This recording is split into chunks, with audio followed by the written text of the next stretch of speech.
कांग्रेस के इतिहास में ये तीसरी सबसे बड़ी हार है।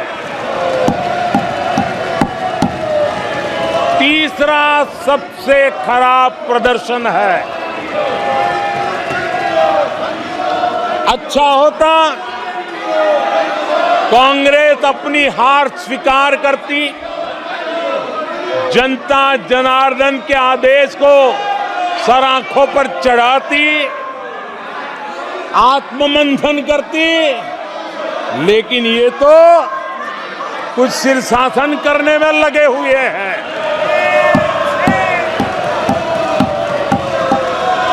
और कांग्रेस और उसकी इकोसिस्टम दिन रात बिजली जला करके हिंदुस्तान के नागरिकों के मन में ये प्रस्थापित करने की कोशिश कर रहे हैं कि उन्होंने हमें हरा दिया है। आदरणीय सभापति जी,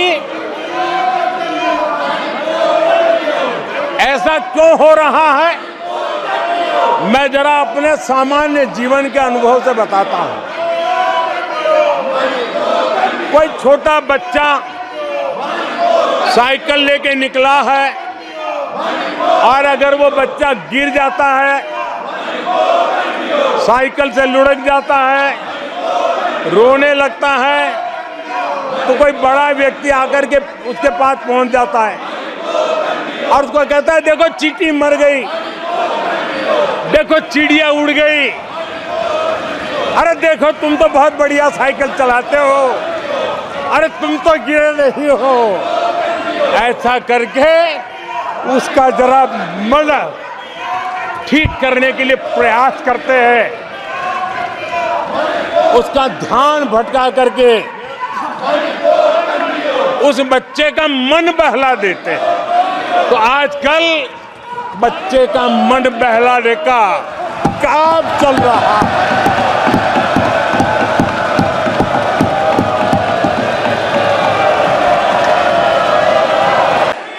सैकड़ों करोड़ के घोटाले, रोज नए घोटाले,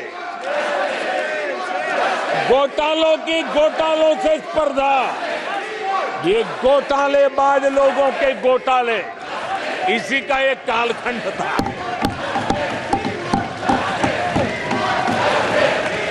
और बेशर्मी के साथ सार्वजनिक रूप से स्वीकार भी कर लिया जाता था कि दिल्ली से 1 रुपया निकलता है तो 15 पैसा पहुंचता है।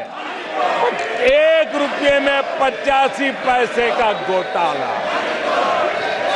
इस घोटालों की दुनिया ने देश को निराशा की गर्त में डुबो दिया था। पॉलिसी पैरालिसिस था, फ्रेजाइल 5 में पहुंच चुके थे। भाई भतीजावाद इतना फैला हुआ था कि जिसके लिए सामान्य नौजवान तो आशा छोड़ चुका था कि अगर कोई सिफारिश करने वाला नहीं है तो जिंदगी अटक जाएगी। ये स्थिति पैदा हुई थी। गरीब को घर लेना हो, हजारों रुपए की रिश्वत देनी पड़ती थी। आदरणीय सभापति जी, अरे गैस के कनेक्शन के लिए मेंबर पार्लियामेंट के यहाँ, सांसदों के यहाँ अच्छों को चक्कर काटने पड़ते थे और वो भी बिना कट के लिए गैस के कनेक्शन नहीं मिलते थे। आदरणीय सभापति जी, मुफ्त राशन भी पता नहीं कब बाजार में दुकान पर बोर्ड लटक जाए, हक का राशन नहीं मिलता था, उसके लिए भी रिश्वत देनी पड़ती थी। और हमारे ज्यादातर भारतीय भाई बहन इतने निराश हो चुके थे कि वो अपने भाग्य को दोष दे करके, अपने नसीब को दोष दे करके जिंदगी काटने के लिए मजबूर हो जाते थे। आदरणीय सभापति जी, वो एक वक्त था 2014 के पहले जब वो 7 शब्द हिंदुस्तान के जनमन में स्थिर हो चुके थे, निराशा की गर्त में डूबा हुआ समाज था। तब देश की जनता ने हमें सेवा करने के लिए चुना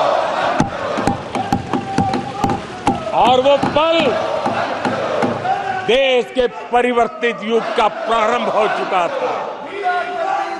और 10 साल में मैं कहूंगा मेरी सरकार की अनेक सफलताएं हैं, अनेक सिद्धियां हैं, लेकिन एक सिद्धि जिसने हर सिद्धियों में भी जोर भर दिया, ताकत भर दी, वो थी देश निराशा की गर्त में से निकल करके आशा और विश्वास के साथ खड़ा हो गया। देश में आत्मविश्वास बुलंदी पर पहुंचा और उसके कारण